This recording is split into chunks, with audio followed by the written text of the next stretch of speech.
Hi, I'm Gregg Wallis, Senior Editor with Hotel Business Magazine, and we are joined today by Brent Hardy, President of the Hardy Group. Thank you. Thank you, Brent, for joining us. Great.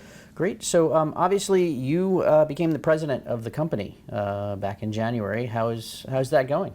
It's great. You know, it's as a family business. My father started the company almost a little over 30 years ago. It's something we've sort of talked about and we've been working on. It didn't happen by accident. It's a lot of hard work and planning. And COVID actually gives an opportunity, with a little bit of slow down in the business, to have an opportunity to sort of grow and to roll maybe earlier than we anticipated, because there's opportunity to learn more things. Usually when you're running a million miles a minute doing projects, it's hard to find time to step back and take time to work on other parts of the business. But that we had the opportunity to do that, and January was a great time. Coinciding with the 30th anniversary was great too, and so. And I tell everyone it's always the plan to take over a new role as a president of a company on a great upswing of the cycle, a lot of opportunity, and we're super excited about the opportunity to grow the business and to as a new president and new ideas and to make it better than it ever has been. Great. And you obviously you mentioned the upswing. Where are we in terms of projects, and are we back to pre-pandemic building rates? I mean, I think we're getting there. Certainly, since maybe November or October of last year, the amount of project volume that we're seeing has increased dramatically, and I think that's continuing to increase, at least for the foreseeable future, the next few months anyway. And I would say that those projects need to mature, need to get through design and construction, but I think we're definitely on the right track. And certainly from a workload capacity, I think everyone's back and fully busy. Certainly right now at the beginning of that upswing, it's mostly guys on the design side. I was like project managers, development managers, and contractors are soon behind them.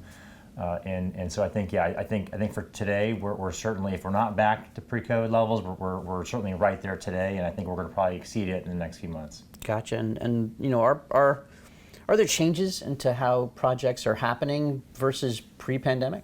Yeah, I think there's a lot more focus by owner investors on being careful with managing risk.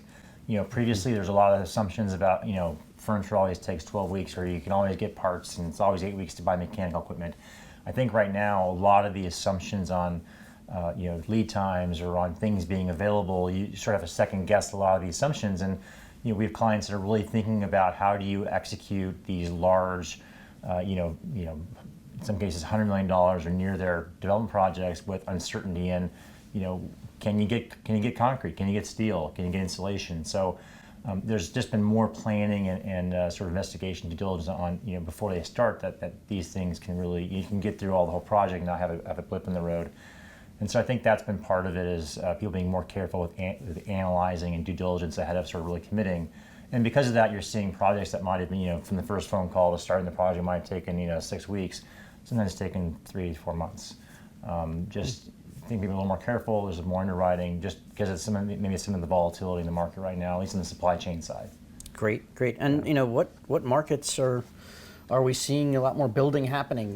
Maybe in a few years might be the hot market. Yeah. What's interesting is everyone always asks, like, where do you see the recovery happening? What part of the U.S.? And my answer is always, well, it's kind of everywhere. I mean, which is sort of, I think it's in some ways a surprising answer, because I would have thought it would have been coastal, it would have been West Coast, but really we're seeing it, everywhere from Florida to Hawaii. It's really not a single area. I think perhaps what we're seeing more in terms of a particular type of deal, it's definitely the larger, maybe tier one investor groups that have, their $1 billion funds that, can get backing instantly. They don't, there's no sort of, underwriting, concerns of lenders. They'll get the loan, they're ready to go. Those top tier investors, I think, are back right now and have been buying and are buying the first ones out of the gate. And so I think that's probably where I think things move first. And I think everyone else will kind of trail behind them as the markets free up and capital becomes easier, more behind that. But really, for today, it's a lot of the large resort trades are happening. We're seeing a lot in Florida right now, California. I think maybe the leisure-driven markets are probably first back because there's more demand there. I think the group is probably still a little behind. But again, it's not so much geographically based as it is the large top-tier investors buying those big boxes now.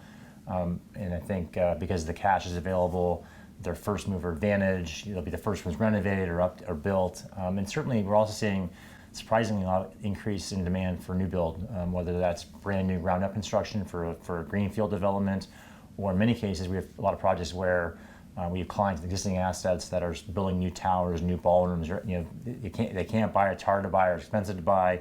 Just take current assets and just further develop them, add more keys, whatever that extra entitlement might be. That's been sort of a current trend and growing trend, I think, for new build from players who traditionally have not been new build players. I mean, we have a lot of REIT clients that are looking at that, and typically you think of it as sort of the risky private equity play, but this is really becoming sort of mainstream bread and butter hotel investors taking that on for probably just trying to capture the returns they need to have, and it's hard to find somewhere else. So that's probably what we're seeing is interesting in the current market. Great. Well, thank you so much for joining us today. No problem. Thanks for having me. Yeah. Thanks a lot. You're welcome.